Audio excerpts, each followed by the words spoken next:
we have a TikTok story time. You feel me? And for some reason, I've been going down the rabbit hole of watching a lot of story time videos, and I don't know why. I don't know where this fascination came from of just listening to people's crazy stories of what happened in their lives. Like the shit that I've heard, like I wish I did a video on it instead of watching other people react to this shit. You feel me? So the next video we got, the caption of the video is, "Yes, I went to freak off story time." So let's get into it because this sounds crazy. Oh, it sounds interesting. I ain't gonna Diddy lie. is not the only one who had them freak offs. If Diddy is, woo, woo, woo, and Cassie definitely is a victim, Diddy ain't the only person going down. Also, if any of these stories is fake, I personally don't care. If they're entertaining, they're entertaining. I don't care if they made the shit up. Go write a fucking book, cause they should make a fucking direct a movie or some shit. Cause still, but yeah. Just So want to throw y'all that want out a there. story time about how I unintentionally attended a freak off? I think it's crazy because people think that only Diddy started these freak offs, but I'm pretty sure anybody in the industry can tell you exactly how often freak offs happen. Now this was back in like 2016. It was in Atlanta, Georgia. I'm gonna get straight to the point. Invited out by a group of people that were in the entertainment industry because I was a dancer and I had pulls and connects. I had so Dancer, stripper. Let me like know what you anybody want. else that was in that time, everybody wanted to go to Atlanta. Atlanta was the Black Hollywood.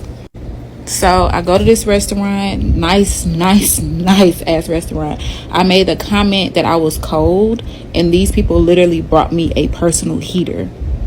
Like, I mean, to me that was What? something because I was young and it's like, okay, little old me. Okay.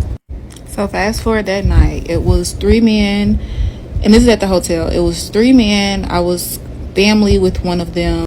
So mind you, I was supposed to have two separate rooms. Everybody was in one room. I'm the only female in the room. That was the first red flag. I didn't care because I just knew at the end of the day, like, I could call up a female and it's Atlanta. Like, come on now. Hey, we go to this party that I wasn't even intentionally invited to. It was like I was just Only me and the other guy went. No one else back at the room was invited to come. a plus one. With you, I did know the dude very well. It wasn't like he was a stranger. No, we had done plenty of shows together.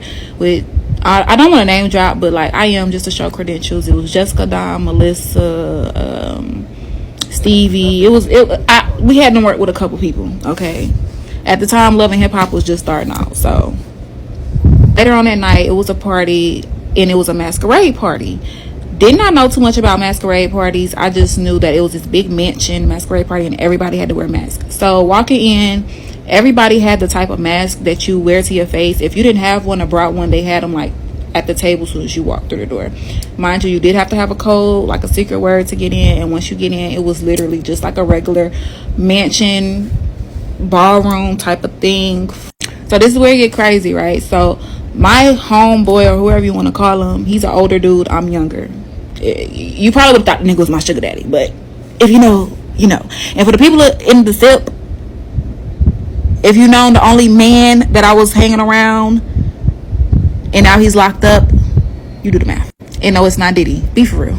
So anyway, this whole mansion party, it was like you wouldn't have known if it was any celebrities there, like I said, because everybody had on masks. And I don't think this had anything to do with like no.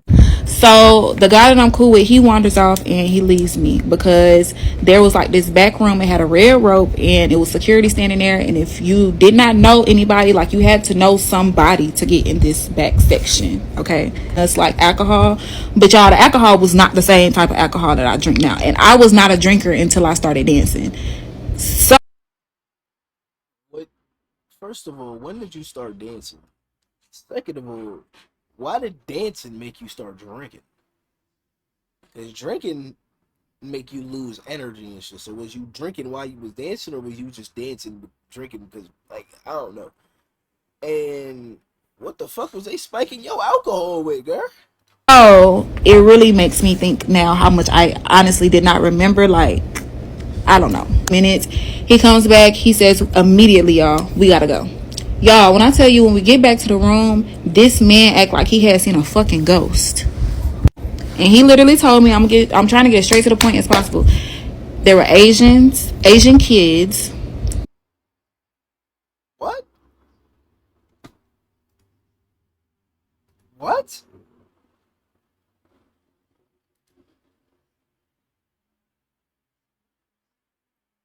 They probably bought her shots and stuff, but just because they bought it for her don't mean she had to drink it.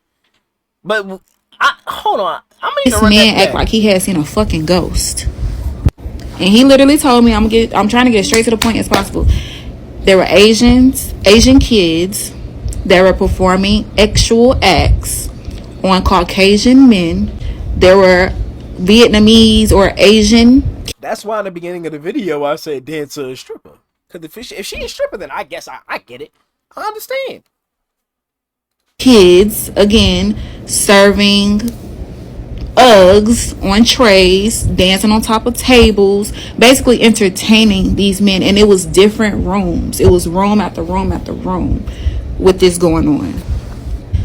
He said that he was so disturbed because he had kids young, he had kids older than the kids that were doing all of this stuff, and the kids obviously had been so used to it. They were so honestly, it had me thinking, if a grown man is spooked out behind what he saw, what, like, how, till that day, y'all, when I say he was, like I said, promoters back then were not the same as promoters back, we're not the same as promoters now. Promoters back then actually booked people, like I said, we booked numerous of celebrities at the time, and it was never no problem. And like I said, the names that I dropped had nothing to do with this freak off, so that was just for credentials. But he stopped promoting, he stopped doing music, and he's also locked up right now for, like, I think drug charges, I don't know. But he was never the same after that. He saw, but a couple years later, after this whole Justin Bieber Yummy Yummy video came out, y'all, that stuff made me sick to my stomach, because as soon as you walk in, it was, just go watch that video if you ain't watched the video, but that's basically exactly how it happened. So I say that to say this: Diddy is not the only one who had them freak offs. If Diddy is, and I can fact check everything. But anyway, stay tuned for the next story time about how one of the most famous rappers.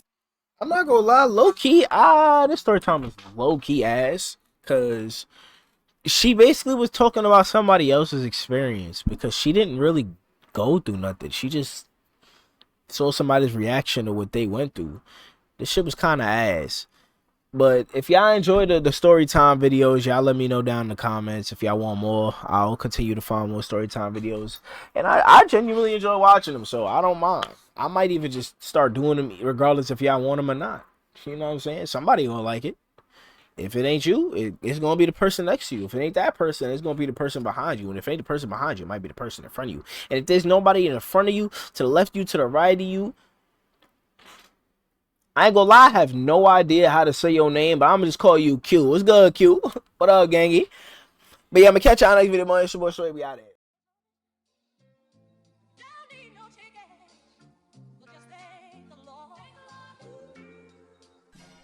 Let that shit ride, 88.